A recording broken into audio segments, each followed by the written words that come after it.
Welcome to all of you. It's great to see so many faces committed to work in our community, making our community better. This is great. It's great to see you all. Thanks for being with us. Co-host, shall we get the show on the road? All right. So welcome to our first CAN meeting, Community Activation Network meeting for 2021. I'm Ed Cordes. I direct the consulting services at the Center for Nonprofit Excellence. And this morning, I'm sitting in for our CEO, Ann Coffey. Unfortunately, Ann's mother-in-law passed away this morning, and she can't be with us. So I would like to start off by thanking each of you for coming today. It means a lot, and your presence is helping us stay connected, helping us learn together, and together create the much needed change in our community. I also want to thank our co-hosts, Anthony Smith, Ashley Parrott, and Matthew Barzan, and welcome our special guests today. But first, I want to take a couple of minutes and just hold the space for us to acknowledge what is still happening in our community. The COVID deaths, the homicides, our continued struggles with issues of racial justice, the economic hardships for so many, and the challenges and stress of working at home, going to school from home. At the same time, we also see a lot of good happening in our community, in particular, our nonprofit social impact sector. People are taking care of each other and loving each other in new and wonderful ways, and that is beautiful.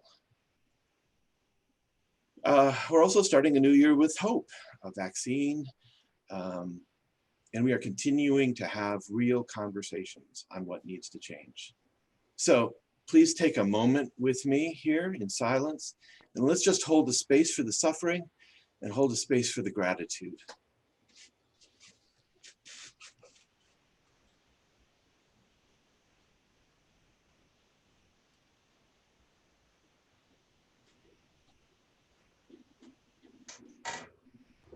Thank you. Okay, just as a quick reminder, the purpose of CAN is to create and nurture a thriving nonprofit social impact ecosystem, an ecosystem marked by inclusion, co-creation, and interdependence. A thriving ecosystem based on relationships, trust, and flow of information, flow of funds and resources, people, learning. Just want to remind us of our guiding principles, the CAN guiding principles: ensure authentic diversity, equity, and inclusion through all of CAN's work, co-create priorities with a bias toward action, share learning and ownership throughout the sector, value strength of relationships over strength of individuals, expand what is good, assess opportunities for growth, share and be a catalyst for connections, access, information, and resource flow, exemplify, advocate. Each meeting, for those of you who have not been with us before, we dedicate time and opportunity for you to connect with each other in small groups. We call these Candid groups. When we break out into our Candid groups, take advantage of that opportunity to connect with others, and especially with people outside of your personal network. This is the space where we get to use our voice and to hear new voices. Please invite others to join us in this space in future meetings. We are embarking on a 3-part series right now on public safety that starts here with this meeting and will continue for the next 2 meetings. Today, our focus is on the city's response to public safety. Next month, Police Chief Erica Shields will be with us. And then in March, we will have the community's response to public safety.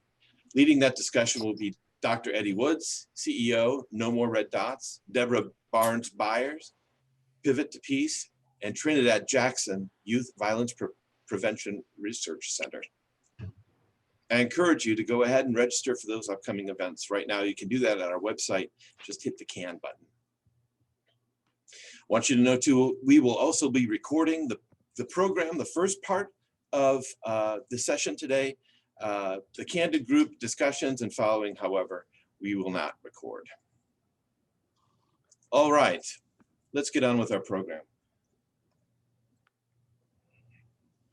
It gives me great pleasure to introduce Chief Vincent James.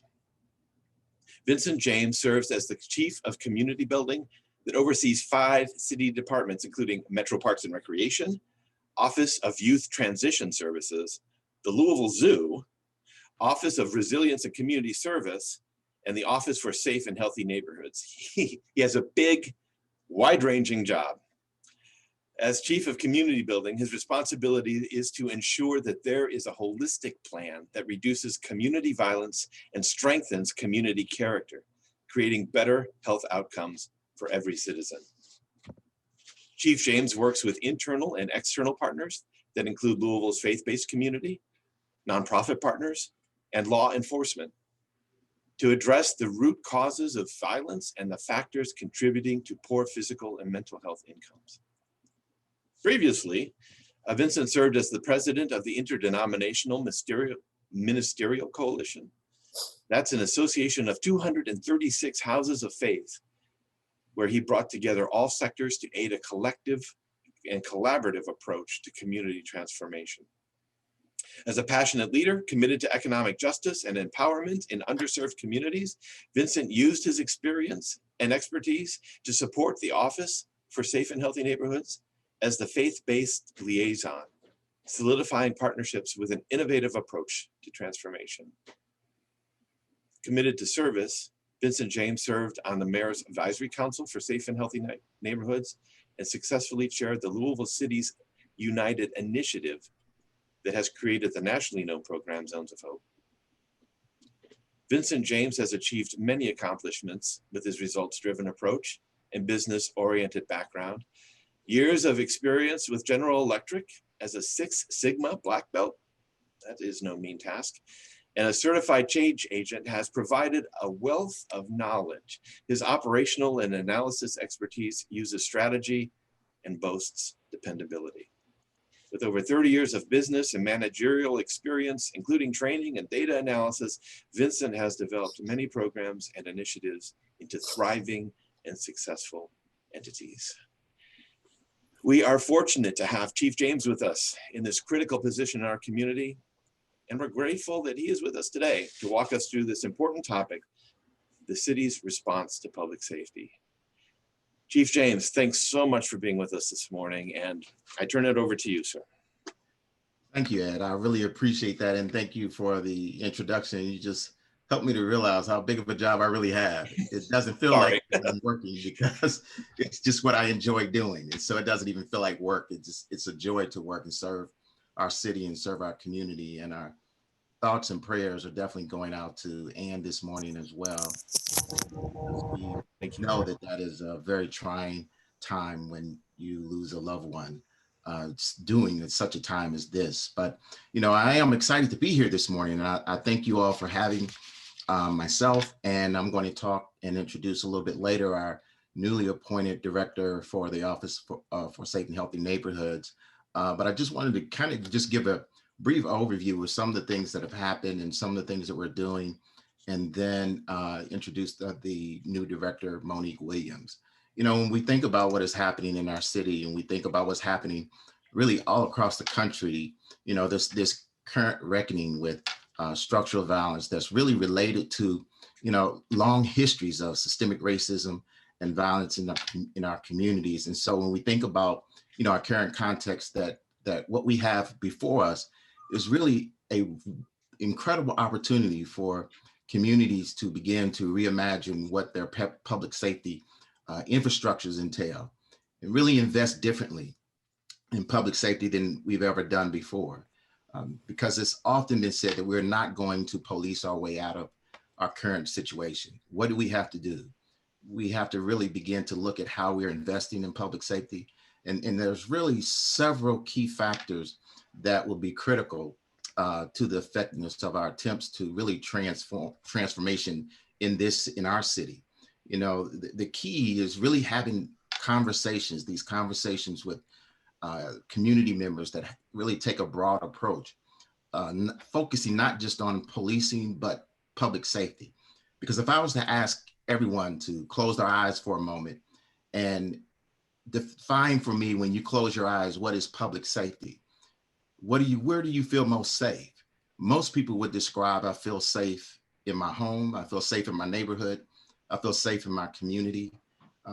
More often we talk about things that are close to us and things that are around us. We talk less about correctional facilities as public safety and police and law enforcement as public safety, because public safety is really about the community. And so when we think about that, it's really communities can really create a system that not only generates better results, but also treats people with respect. We need to think about how communities can really develop a system in which all parts of our community share the responsibility: police, nonprofit agencies, residents, businesses, and neighborhoods alike, and all these systems that making sure that they're fair for all, regardless of the race and age, nationality, immigration status, or gender identity. Really a system that really offers us a tranquility through wisdom, also through collaboration, rather than conflict through command and control. And so when we think about the work in my cabinet, that's what we're attempting to do, to be able to look at broad stroke evidence-based approaches to looking at violence reduction and how we're seeing this. You know, when we think about the founding director, Anthony Smith, who's on this call as well, in 2014, the Office for Safe and Healthy Neighborhoods was started with a mere $101,000. That was the budget.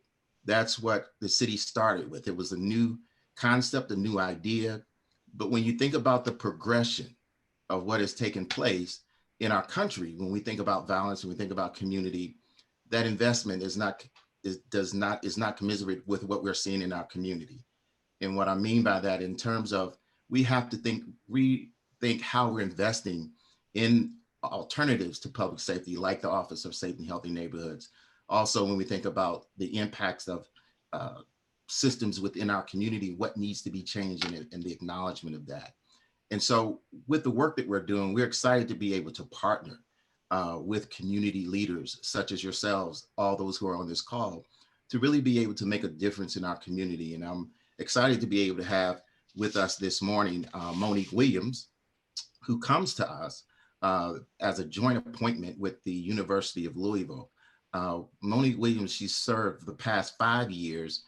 She has served in the capacity of the director for the Youth Violence Prevention Research Center. She comes to the University of Louisville Public Health and Information Science, School of Information Sciences. And there she really developed a nationally recognized initiative in terms of engaging youth in the community, utilizing a social justice approach to violence reduction in the community, addressing the structural violence and acknowledging in terms of what is taking place, and empowering youth to have a voice, to be able to identify where they fit and where they actually, how they can actually maneuver in this systems, in the various systems. And so she has an incredible history as it relates to violence reduction and this work in and of itself. She's currently a PhD candidate, writing her dissertation while leading a city's incredible violence prevention office. And so I'm excited to be able to have her join us this morning. And so what I would like for Monique to do, if she can also share some of her background. And one of the things I would like, Monique, for you to do as you begin to open up is talk a little bit about your work at YVPRC and how that is transferring to the Office for Safe and Healthy Neighborhoods, and just your vision. And then we'll go into some other questions. So I'll turn it over to Monique. Awesome. Good morning. Can everyone hear me? Good morning. Yes, we can. All right. Awesome. Well, Chief James did a great job introducing me. I'm Monique Williams, new director for Ocean. As he said, I came from the University of Louisville, where I was recruited about 6 years ago from Texas A&M University to assist with growing the community engaged research hub within the School of Public Health, and also to lead our National Center of Excellence in Youth Violence Prevention. That work really essentially started for me in partnership with Ocean when we first got here. And so the task was, within the School of Public Health, we needed to assist with improving health outcomes in the West End. Didn't really know what that meant as I was not from here. But as we engaged with community, one of the first partners was Anthony Smith and Ocean, and identifying that at the time when we got here, you know, the city was really galvanizing around violence prevention work. And so my expertise and our expectation was to bring university resources to bear in community. And as a community-based participatory researcher, with the skill set to be able to do that with expertise in community health development, which is essentially like a process of community development, except for your intended goal and outcome is improved health status. And so how do you work in and with communities to help them address issues with the resources that are available and identifying the necessary resources to get certain things done. And again, I've done this work with communities in Texas, particularly marginalized communities. And here, you know, it was hardcore violence prevention. And so how do we bring violence prevention resources into the city?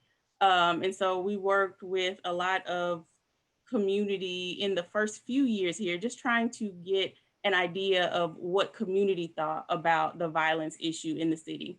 And so there was a lot of secondary data out there that tells the story of why issues are the way that they are in the West End, but there wasn't a whole lot of elevation of storytelling and community voice in that work. And so we did a lot of qualitative work when we first got here to kind of help triangulate the data and better understand why issues are the way that they are. Because sometimes when we just look at numbers, we miss context, right? And you can look at numbers and see like, oh my gosh, there's a diabetes problem in the West End and we need diabetes management problems. But you talk to community members and they don't have access to healthy food, or, you know, they're living in food deserts. And so people are eating what they have access to eat and what they can pay for. That's a different type of strategy. You know, we're talking about policies, we're talking about people's access to food, and not just necessarily a people problem where people aren't choosing to do the right thing. And so we kind of took that on with trying to change the narrative around violence in the community, where it was just like, oh, these people are violent. Like, no. There are a lot of things that play into why violence is happening in community. And the more you talk to individuals about violence, the more we heard about structural impacts as it relates to the outcome of violence. And so community wanted their voice elevated in that way. And so what we created was a campaign, and it was a social norming campaign where I think the assumption was that we were going to kind of change the norms of violence amongst young people, but the goal was to change the norms of violence citywide and how we see what violence is, how we talk about how violence happens, and what actually needs to be done to address violence in community. And so it ended up being a campaign against structural violence and us having the conversation around structural violence as a root cause of youth violence that we see in our cities. And that was a tough conversation. And that was a tough conversation for even CDC to get around, because we are funded by the CDC. And we're one of 5 national centers of excellence in youth violence prevention. And so for the past few decades, the research has solely focused on individuals and the nature of their relationships and what needs to be done with individual people to address issues of violence. And so even the research at this point understands that we have researched people to death. Like, we know the risk factors at the individual level. We know the risk factors at the interpersonal level. We somewhat know the risk factors at the community level as it relates to the built environment, but we don't have listed in research concrete policy level and social environmental kinds of things that tell the story of how social systems impact violence. And so we started a narrative in that way. And the conversation was led by our young people. And as we were taking them through a process of kind of socio-political development and critical consciousness awareness for them to be able to understand what's happening in their own spaces, they honed in on redlining. And so we ended up using kind of redlining as a key identifier to helping people understand the linkages between structural factors that create conditions that make it more likely for violence to happen. And so now you have young people elevating their voices to say, stop being structurally violent against us so that we can make better choices as young people to not be violent in our community spaces. And so that was the work of our last 5 years. And I won't say a whole lot more about it because I just heard you have Trinidad coming on. And so he'll go all into depth about the work that we've done and the work that is continuing at the Youth Violence Prevention Center. But bringing that over to the city, understanding that at the end of the day, we have to have the capacity to do intervention work because it's necessary, because the risks are already there. You know, people are already dying, and so we do need intervention. But if we're talking about over time, if what we're wanting to do is decrease violence and eradicate some of the things that we're seeing, then we have to be able to invest in prevention. And it's difficult to think through with the resources that we have, but there are things that we are attempting to do with what we have. And so obviously right now, there is a significant focus on, you know, the gun violence, the homicides and the shootings that are happening.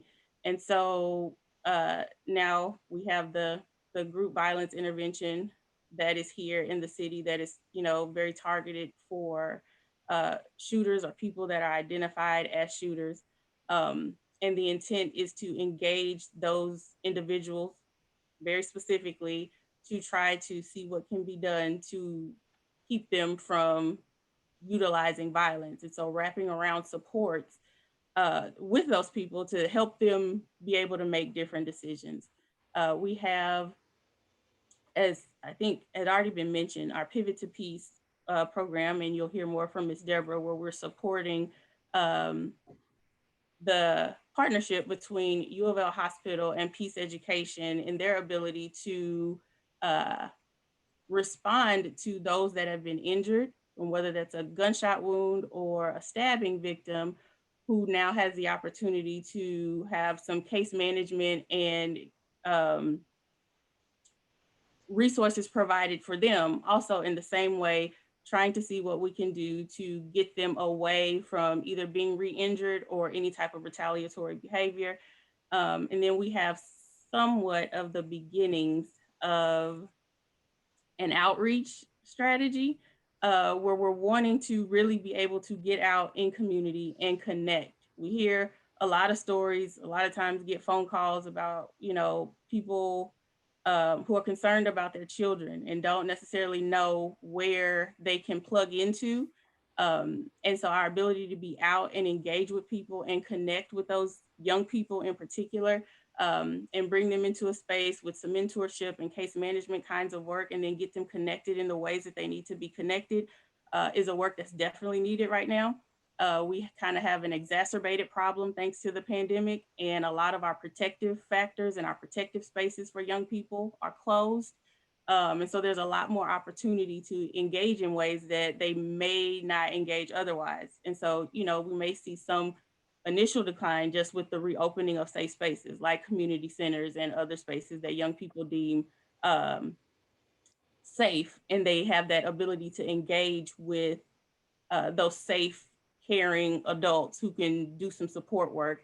But even outside of that, there are still a host of individuals in the community who are at significant risk, who need. I just wanted to see if you were awake. Oh. Okay. Okay. And so as it relates to our intervention kinds of strategies, which are all evidence-based models and best practices utilized around the country, we have, but not necessarily all of the support pieces that we need to do them in the ways that we need to do them. And so we're working on coordinating all of those efforts to kind of systematize the work that we're doing in relation to intervention gun-related strategies. But then also the intervention and prevention is kind of, it's a both and kind of situation. Like we need right now intervention, but we also need to be able to focus on prevention. And so we have like 3 strategic priorities within Ocean. And so that's our strategic engagement and outreach, which our evidence-based intervention models falls under. We have our mobilization of community for violence prevention work, which has several initiatives, including our youth implementation team, our ambassador program. We're going to be reactivating our community advisory board. Some of you may have been on that before. Some of you may be asked to be on that again, so that we are able to talk about more intimately what's happening and what the needs are and how we can network and support and address some of the things that are happening in our city. We have, well, there are a few things there, and if people want details, we can go into that, but I feel like I'll be talking forever about all of the initiatives there. And then we have our focus on root causes. And here is honestly where we are probably most skim with our resources. And so here's where we want to be able to kind of standardize violence prevention efforts in the city. And we want to ensure that what is being addressed are things like trauma. And we know that, you know, trauma is a root cause of violence. Trauma generally begets more trauma. And how are we assisting people in their trauma? And so we have our TRC initiative, which is our Trauma Resilient Communities Initiative, which is a $5 million grant that we received from SAMHSA. And it helps to train different social service providers and the organizations to be trauma informed in their care. And then the goal is to deliver those trauma informed care services to 400 families, youth and their families within the city, particularly in the West End and the South End of Louisville. We want to be able to focus on efforts that address issues related to socioeconomic status, employment, job readiness, and education for young people. And we also want to ensure that initiatives are taking into consideration the historical and contemporary context that a lot of these people are living through as it relates to institutionalized racism and the oppression and all of the things that play into why some of these experiences are happening in the first place. And we haven't necessarily had that, and it hasn't historically been a part of violence prevention efforts. But a lot of that has been changing over the years, slowly but surely, with people who offer federal money, like with the CDC, who allow for us to do some of that research in the past 5 years here, and then some NIH kinds of grants as well, because it's significant. And if we could get equity right, we could probably get violence prevention all the way right. And so we want to be able to get money into communities to be able to address these kinds of things. And so we want to be able to do some asset building in community. There are a lot of organizations at the grassroots that are already doing the work and aren't necessarily resourced completely to do the work. And that's a big complaint that we hear about community, where it's like there are all these organizations who try to come in and do X, Y, and Z with us, but we got it. You know, we are already doing certain things. We just don't completely have the capacity to do in the ways that other organizations are able to do, whether that's if they have a 501c3 or whether or not they know how to write grants, whether or not they know how to put together a logic model and show outcomes. We can assist with building that capacity. And then deploy some mini grants for them to be able to do the work that they're already doing in a supported way. And then they can also effectively vie for funding in other spaces because they now have the capacity to do so. And so we want to support efforts like that. We want to be able to streamline how we're doing violence prevention work and look at some shared measures across agencies that are doing violence prevention work. And so, yeah, just in a lot of ways, we wanted to be able to put money back into the community, build assets in community, and cover our young people, essentially, in a nutshell, I'll say. So I'll hush now because that was a lot. And I saw lots of chats going. So I don't know if we're answering questions in the chat or if Chief James has some questions he wants me to answer. Here's what we'll do. Thank you, Monique, for giving us that overview. There's a lot of questions in the chat. And so we're going to spend some time in terms of just with some Q&A because I believe we have about 10 more minutes in terms of being able to answer some questions. But one of the questions I wanted to ask you, and you talked a little bit about it, is what are some of the challenges you see to these efforts having the impact on violence reduction in our city? One of the biggest issues is probably funding. I mean, we definitely don't have the funding required to do the holistic approaches. I think that because historically violence prevention has been criminal justice and law enforcement, we heavily invest in that way, but don't, we haven't really invested in the ways that we need to invest in prevention. This past year in this city, um, I think it cost the city around $130 million with, that was from January to November, I believe. And so that doesn't count the homicides from the month of December. But when you look at all of the costs for responding to a crime scene, EMS, investigation, hospitalizations, involvement in the criminal justice system, incarceration, victim support, and the loss of revenue, that number was around $131 million. And so we pay for violence on the opposite side with loss of life, when there's an ability to not even need half of that to do prevention work, and we would see a significant difference. So funding, which then leads to capacity, and our ability to kind of mobilize in that way. And then policy, because there are lots of policies that are in place that feed into increasing the likelihood of, you know, people engaging in violence. And even if we just look at our young people, we can look at things like zero tolerance policies in school. We understand the realities of the school to prison pipeline.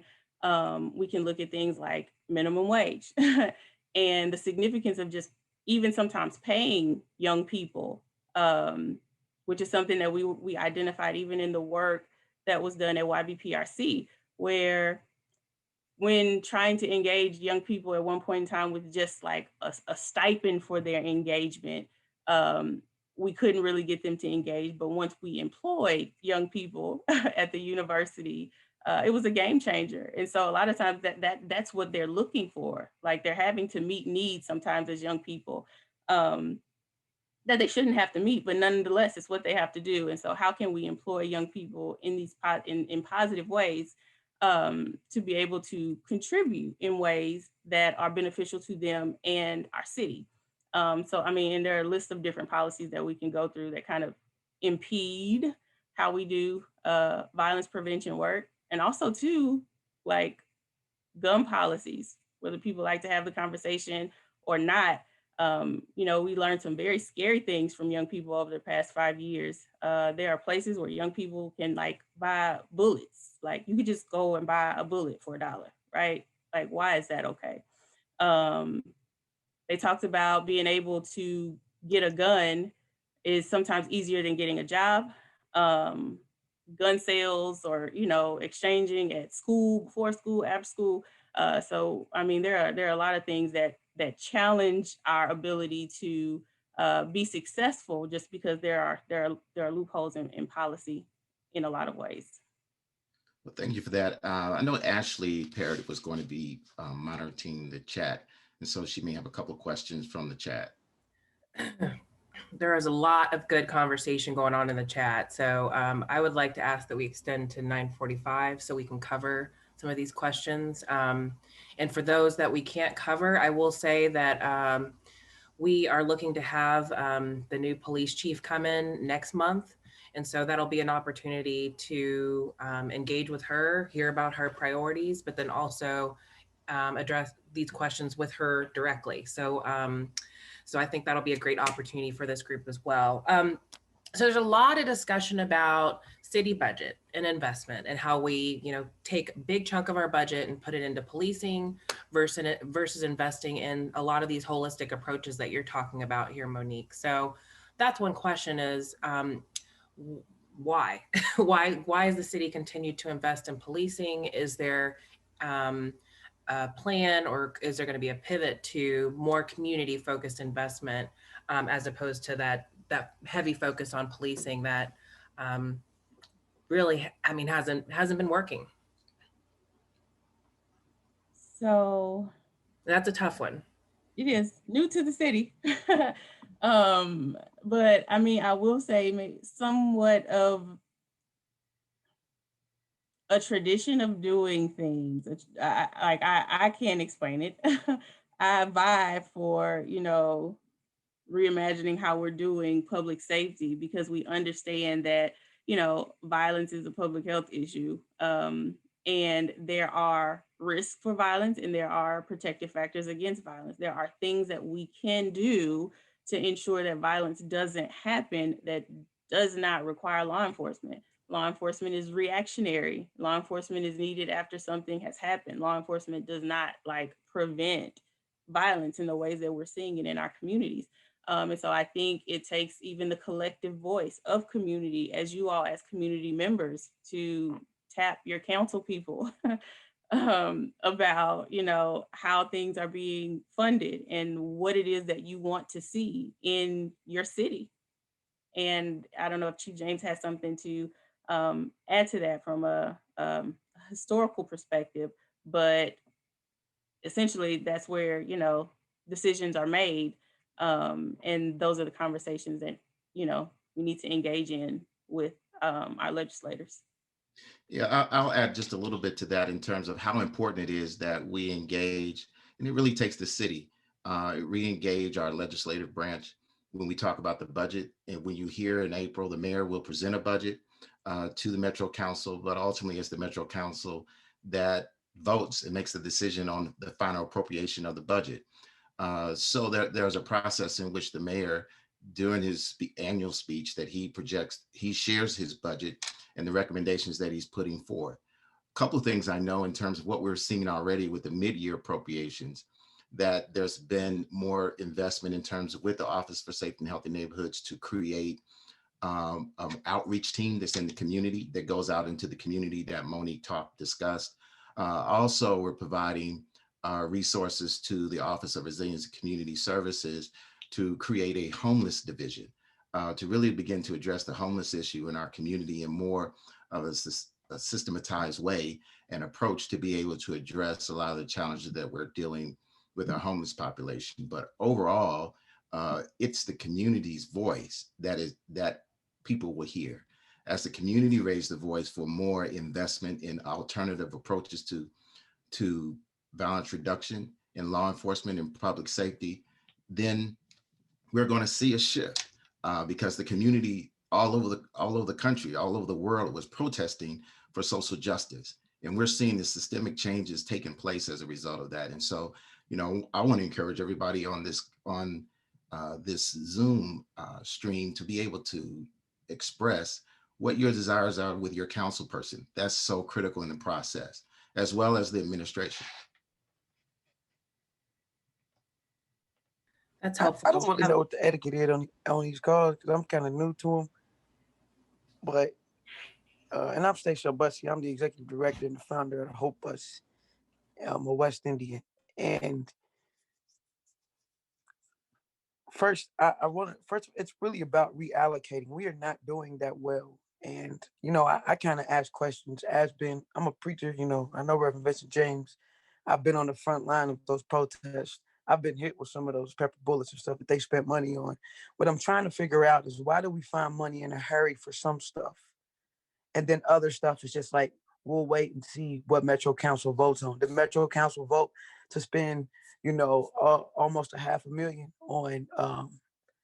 on chemical agents to be used on protesters. So it's just, I'm trying to figure out, and in the words of New Song, where the money resides, because it seems when things are in a hurry, when things need to be done in a hurry, we found money to protect police and people against citizens, but we can't find the same hurry or the same urgency to give money to some of these nonprofits or to some of these community organizations, who are actually doing the work to protect us, and that's, and I do understand. I understand how drugs affecting our city. I understand how the violence is increasing, but you also got to ride to the West End, understand what the West End looks like. It's a food desert. It's no grocery stores. There's no shopping centers. Our houses are boarded up. We don't have any businesses. And so, I'm always going to go back to my personal experience. We found money, almost $500,000 to spend in 6 days to buy protective and riot gear. But we got to wait to see how this money is going to be allocated. Talk to Metro Council, talk to these people who have never had our interest at heart, whether they Black or not, of their community. We got people running for positions and stuff like that. So who decides the urgency? Who decides the needs? And I understand it's not a quick fix. I just want to know, like, how do we get money to these? What do we need to do to get money? What do we like? And I asked the question in the group, in the chat, like, who are these organizations that we're picking, to be trained on these certain things? So, it just makes me a little leery about having to wait so long for these processes, which I understand processes. But as it pertains to the city being protected and protecting their buildings, it was an urgency. So what constitutes urgency?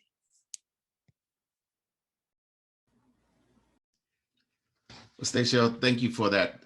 Those questions. You asked a lot of great questions, and a couple of things I would share in terms of with that, and that is, when you think about the sense of urgency and what has to happen and what needs to happen, and the process in terms of going through, the public has an opportunity to have a process, and it really is key. And I can't emphasize that enough, to engage with your Metro Council persons, also in working with the administration in sharing your concerns. We have a lot of partners that we work with across all of our agencies that we're engaged in a lot of different ways. I know within my agencies alone, we have just in the Office of Safe and Healthy Neighborhoods, we have 72 partners throughout the community that we're working with. And so hearing those partners' voices and strongly advocating and supporting what needs you want to see changed.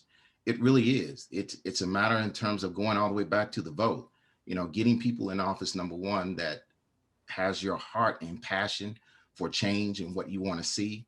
And then working in terms tirelessly. It's not an easy effort. It is a process, but working with the administration, working with the legislative branch, your Metro Council members, to begin to share, this is what we want to see in our city. This is what we want to see in our budget.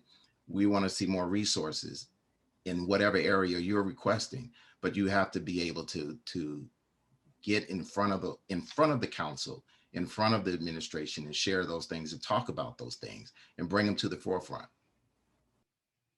I'll also say there's a lot of discussion. I think that we can move into our Candid breakouts to talk a little bit more about the reflections from this, because I'm seeing a lot of good information about, particularly on the city side. I mean, a lot of people say the city is ignoring, ignoring folks that are trying to raise concerns or make suggestions. It's like, okay, well, let's talk about how can we do a better job of making sure, even from, me or Vincent or Monique, can make sure to continue to push, because there are people in the city who are pushing and screaming at the top of our lungs for a lot of the things we're hearing in community. And, we're facing barriers ourselves, but we need, to partner with community to continue to make those pushes. And so let's move into our candid discussions and talk about those reflections a little more, and then come back with Monique and share some of those reflections. And it may be that we need to continue to have this discussion, particularly with folks who feel like they're not being heard. Because I would hate to close out this meeting and say, that was it. I feel like this is an opportunity where we can say, let's keep talking, now. And Monique, before we close out and turn to our candid discussions, can you talk a little bit about the current places where community engagement is happening through Ocean, and where additional help is needed to lift up the community voice in those community engagement areas?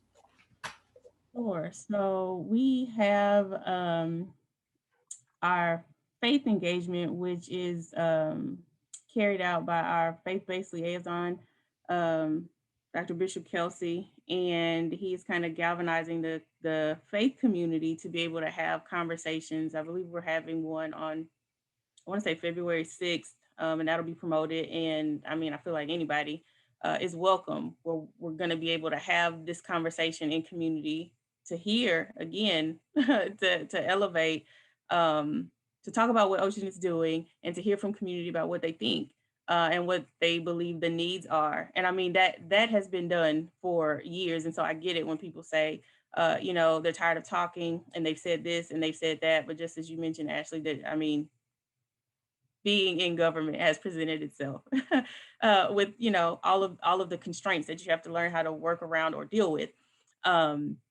There's also community, we're ramping up community engagement, our outreach team to do some work and to be out in community engaging with individuals and connecting them to resources. There is, what else? Well, our youth implementation team, but they focus on young people. And it'll be the community advisory board. And again, a lot of stuff is dependent upon at this point, you know, our ability to actually do more work, because I don't think people realize, thank you, you know, just how much of a budget we don't have. And most of it goes to our hospital-based intervention. We support some urban league work. We support some restorative justice work. And so we want to be able to get resources out to community. But if we're able to establish our Ocean community hubs, which we're trying to get ourselves out into some community centers where that we can directly engage with community on a more intimate basis. People can walk in and we can have these conversations and begin to develop strategy. We also have the Community Action Coalition, which is coming under Ocean, which is a work of community activists, which started with the Breonna Taylor protests this summer, who are working with Metro to get some things done there. So there are differing points, and I mean, I can send out email information or get you information that you can get out about how people can engage more with the office, and so that those things are able to be, yes, Community Action Collective of Louisville. Thank you, Stacia. Yeah, if you could send that after the meeting, we can push it out, but we need to continue to have this discussion even after today. Because I'm seeing some good feedback from folks about clear ways that can invest in the community that's already doing a lot of the work. So let's go ahead and move into our Candid breakout sessions. Thank you, Monique, and thank you, Chief James. So this is the time where we're going to just take 20 minutes in small groups, and we're going to talk about additional reflections from the discussion. And I think we can take some of the information that we've seen in chats as a part of that and just let us know what you think. So you have a couple of key questions that we want you to respond to in these groups. Obviously, we want to make sure that you introduce yourselves. This is a chance to get to know other people, because we have new people joining these calls, it seems like every month. And so there are 3 key questions that we want you to respond to. 1, what reflections do you have? 2, what questions do you have? What more would you like to know? So it seems like there's a lot of missing information that we didn't get here. And so we need to do that continued, have that continued dialogue. And then how can nonprofits bring the community along in this work? And I don't know if that's the right framing, but just think about, you know, there was a mention of, there's a lot of groups out there who are doing a lot of this prevention work, and they're underinvested in. And so even talking about, here's some of the groups that are doing this work, how can we do a better job of partnering with the city and advocating the city to potentially invest in some of these organizations? And that's including our office and including Metro Council. So let's move into our Candid discussions, and you have about 20 minutes, and then we'll come back and have open dialogue with Anthony Smith about some of the things we've heard in these groups. So we'll see you back in 20 minutes.